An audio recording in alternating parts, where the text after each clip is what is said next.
Kapiyastahan ni Immaculada Concepcion, pigsa sa celebrar ngunya na aldaw. Sarong let passer, nagtaunin labing pasasalamat sa patron. Mantang preparasyon kan parokya sa 60th Parish Jubilee Celebration sa Naga City sa masunod na taon, aramunta sa pagtutok live ni Chris Novello. Chris?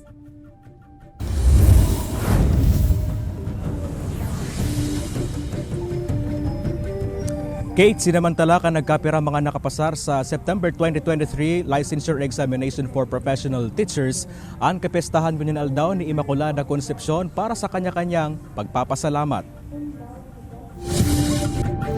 Cloud9 pamanggirari subot ang namamatian ni Monica Macalis makapasa sa September 2023 Licensure Examination for Teachers.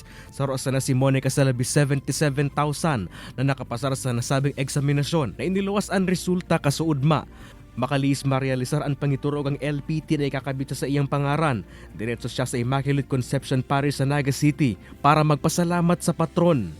Sobrang thankful po ako kay Immaculate Conception kasi po pinakinggan niya po lahat ng wishes ko, lalo na po kay Lord at kay Jesus. Sobrang thankful po ako sa kanila dahil po nakapasa ako sa board exam.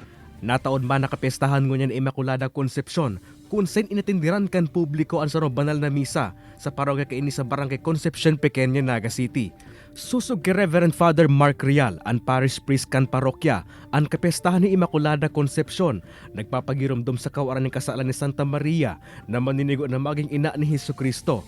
Dapat subot na pangarugan na sin panalmingan kan publiko ang Immaculada Concepcion nga ni maging sarong marhay na tao.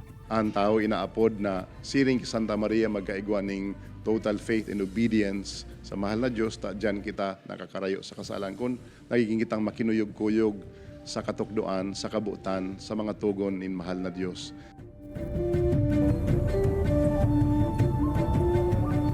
Kate, sa ngunyan pa sana, pigaan daman na ka na parokya ang mangyayaring 60th Jubilee Celebration sa masunod taon kung saan kadakol na mga aktibidad ang nakalinyada na planong gibuhon sa masangling taon. And sa ngunyan, Kate, padagos man ang ginigibong bandal na misa digdi sa Immaculate Conception Parish sa Barangay Concepcion Pequeña, Naga City na kung saan pinapanginotan ni Reverend Father Roy Gueriña.